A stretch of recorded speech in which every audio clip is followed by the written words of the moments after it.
So Parfum d'Empire has some excellent fragrances, Wazamba being one of my favorites. That's an incense-based fragrance with a lot of olibanum.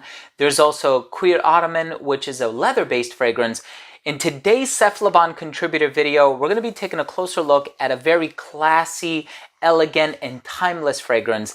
This one is called Eau De Gloire. I'm excited to give you my thoughts on this fragrance and also let you know what you can do to enter for your chance to win a special giveaway, so make sure to stay tuned.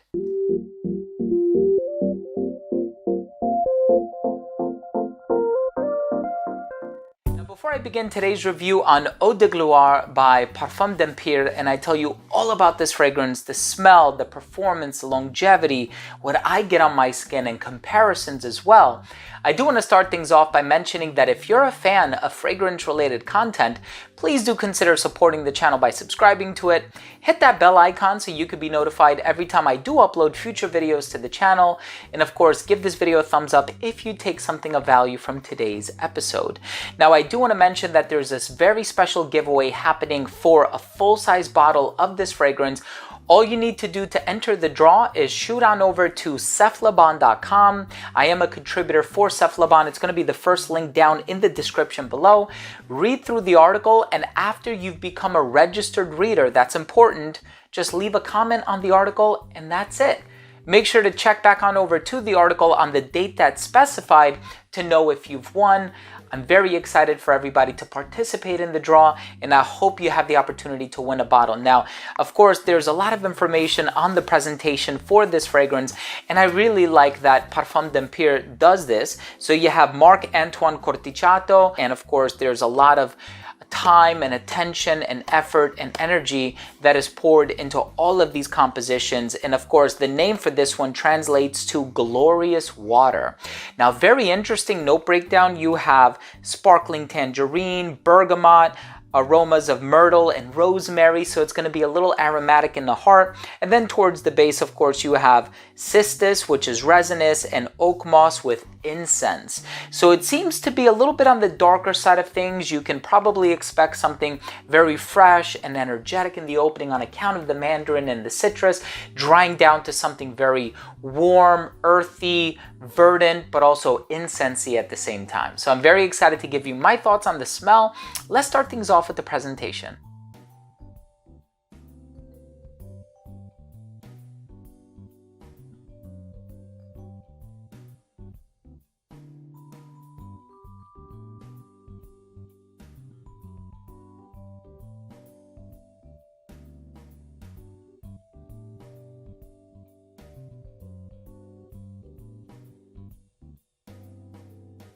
Now, as I mentioned before, the opening of this fragrance is very lively without necessarily being refreshing. In the case of some summer-driven oceanic fragrances, the citrus kind of has like this refreshing component. Not in this fragrance. In this fragrance, it has a refined component, and I really appreciate that about this fragrance. So it opens up very clean, very refined, but the citrus almost adds like this timeless elegance and poise to the composition, which I really, really enjoy. So it has this clean, citrusy, albeit not refreshing quality, but a very crisp, clean, and elegant quality. And then, of course, it dries down to this intermingling of rosemary and myrtle. So at times it smells very chic, it smells very elegant, it smells kind of herbal and aromatic ingredients kind of add that elegance to fragrances. Whether we're talking about lavender or we're talking about, carnation, which is a floral ingredient, but clary sage would fall under that aromatic category as well. I feel like they have that effect in fragrances, and sure enough, there's definitely something timeless and elegant about it. But I think the majority of the sophistication is coming from the pairing of the aromatic components in the heart along with the oak moss in the base. Now, whenever I smell moss or oak moss in a fragrance, I think classy, mature, sophisticated. And when I say mature, I don't mean dated. I mean mature in the sense that you can easily discern and distinguish between right and wrong. You have a good head on your shoulders, you know what you're doing, and you have a purpose and you're driven, right? So that's kind of the vibe that I'm getting from it. Now, as far as the incense is concerned, I do have to mention that there's something a little smoky in the base, and it's something that I would have equated to the aroma of birch or cade, but it's not too strong, so it's not off-putting and it's not challenging in any way.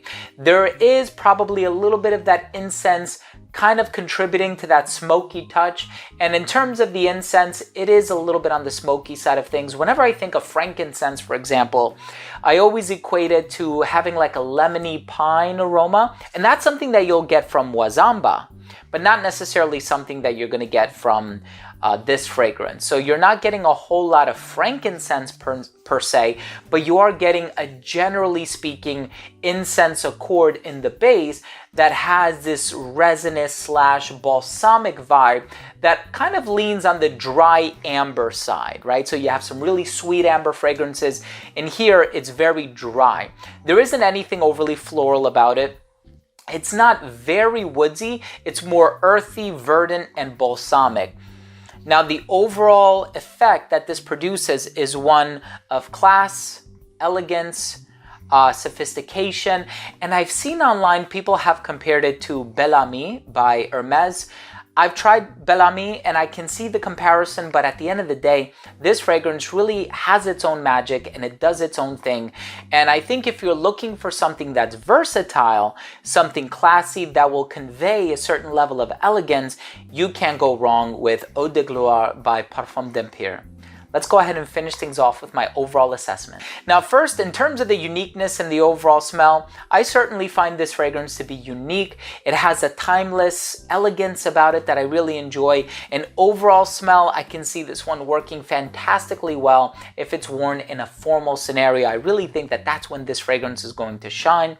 In terms of the longevity, I got about 8 to 9 hours on my skin. Projection was amazing for the first 45 minutes of application. It radiated beyond an arm's length, and it didn't start to sit closer to the skin until about that 7-hour mark. Very, very good longevity and projection. In terms of the versatility, hey, perfectly unisex.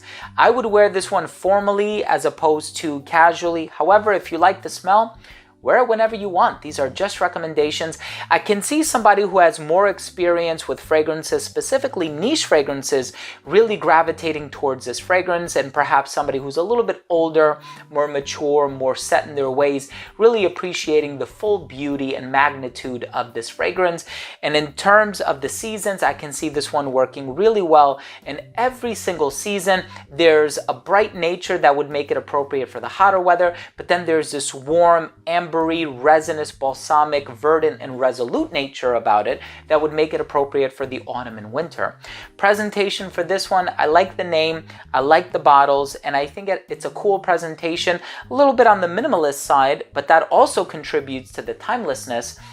My final verdict on this fragrance is it is super classy. If you're looking for something classy, refined, you have on a really nice suit or a really nice jacket or blazer, I think this one will give a very classy and sophisticated vibe, and it conveys that level of professionalism. I love it. I'm gonna make it my scent of the day tomorrow. Thank you so much for joining me today. I really hope you enjoyed the review. That was my fragrance review of Eau De Gloire by Parfum d'Empire. If you own or have tried this fragrance, let me know what you think. Leave a comment down below. And once again, don't forget to enter for your chance to win a full-size bottle on ceflaban.com. First link in the description. Just read the article, leave a comment after you become a registered reader, and you'll be good to go. Thanks again for watching. Love you guys. We'll see you next time. Bye.